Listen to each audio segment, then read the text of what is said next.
कुत्ते पहने हैं शेर की खाल और मजहब के नाम पर हरदम मचाते हैं बवाल। हेलो दोस्तों, मैं हूँ राजवीर आर्य और आप देख रहे हैं टीम एसएसडी ऑफिशियल। जैसा कि आप सभी व्यक्ति जानते हैं कि आजकल यूट्यूब पर और अन्य सोशल मीडिया प्लेटफॉर्म पर भोंकने वालों की कोई कमी नहीं है। ऐसा ही एक व्यक्ति है अनटोल्ड भारत। तो आइए आज इसे भी हम देख लेते हैं और इसके बयानात को भी हम देख लेते हैं। रोहित मछली प्रकार ये सब दिया हुआ है। मछलियों को खाना निषेध नहीं है इसमें। और अब हम चलते हैं अध्याय 8। इसमें क्या कहा गया है कि वो इंसान जो शूद्र दी जाती है, ब्राह्मण क्षत्रिय और वैश्य को गाली देता है, उसकी जीभ काट लेनी चाहिए, क्योंकि नीच वर्ण का होने से वह इसी दंड का अधिकारी है। और शूद्र अगर ब्राह्मण क्षत्रिय वैश्य को नाम से पुकारे तो मुंह पर 10 उंगली लंबी लोहे की जलती हुई रॉड ठोक देनी चाहिए। और अगर घूसा मारे, यदि शूद्र दी जाती है किसी व्यक्ति को हाथ उठाकर चपेट मारता है अथवा घूसा मारता है, लाठी उठाकर आक्रमण करता है, उसका हाथ काट देना चाहिए। और यदि खुद रोक पैर पकड़ता है तो उसका पैर काटना चाहिए। उच्च वर्ग के लोगों के साथ बैठने की इच्छा रखने वाले शूद्र की कमर को दाग करके उसे। तो जैसा कि आप सभी जानते हैं इस व्यक्ति ने क्या कहा अभी, तो सबसे पहले हम देख लेते हैं उसी मनुस्मृति जिसका इसने जिक्र किया है, उसका श्लोक नंबर 95 और 96 क्या कहता है।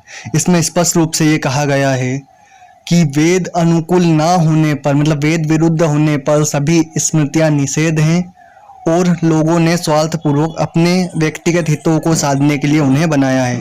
तो ये मैं नहीं कह रहा हूँ भाई, मनुस्मृति कह रही है। तो पूर्व में दिए हुए श्लोक से ये स्पष्ट हो जाता है वेद विरुद्ध होने की कंडीशन में कोई भी स्मृति, चाहे फिर वो मनुस्मृति क्यों ना हो, अमान्य घोषित हो जाती है और अमान्य हो जाती है। तो पहले तो मैं आपको इस यजुर्वेद के 23 के 31 के माध्यम से एक चीज स्पष्ट कर देना चाहता हूँ कि व्यक्ति जन्म से नहीं अपितु कर्म के अनुसार उसका वर्ण चयन होता है। तो इस बात का स्पेसिफिक ध्यान रखें ताकि आने वाले समय में आपको परेशानी ना हो।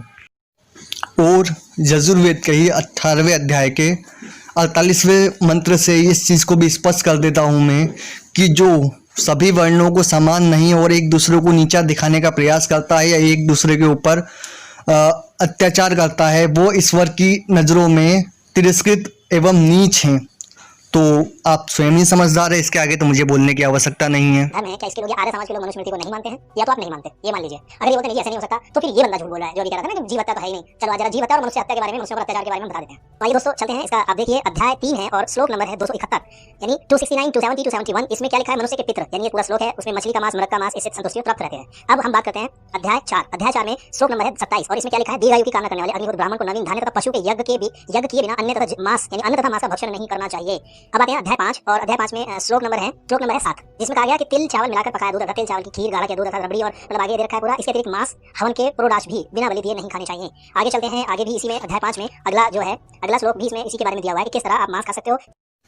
आप सभी विद्वानों को मेरा पूर्व में दिया हुआ मनुस्मृति का श्लोक तो याद ही होगा। तो चलिए सीधे हम वेद की तरफ बढ़ते हैं कि वेद में मांसाहार के विषय में क्या कहा गया है।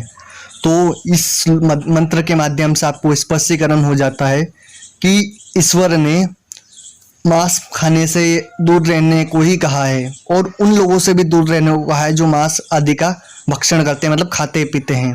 चलिए आगे वाला मंत्र देख लेते हैं। इसमें भी स्पष्ट रूप से आपको क्लेरिफिकेशन मिल जाता है जो कि यह अथर्ववेद का है। आपको मंत्र संख्या आदि डिटेल स्क्रीन पर दिख रही होगी। इसमें भी स्पष्टीकरण रूप से पता चला है कि उन मांसाहारी लोगों से दूर रहने में ही ईश्वर ने भलाई कही है, मतलब कल्याण बताया है। तो चलिए आगे देख मित्रों। तो इन्होंने एक ऋग्वेद का मंत्र दिया था जिसका रेफरेंस इन्होंने, जो इनकी स्क्रीन पर दिख रहा होगा आपको शायद, 4, 4, 28, 29, 30 है। लेकिन ये मंत्र ही नहीं है। और भाई क्योंकि मुझे ये मंत्र नहीं मिला है तो इस पे के ऊपर कोई टिप्पणी नहीं करूंगा। बस इस आज की वीडियो में इतना ही। ओम नमस्ते, जय श्री राम।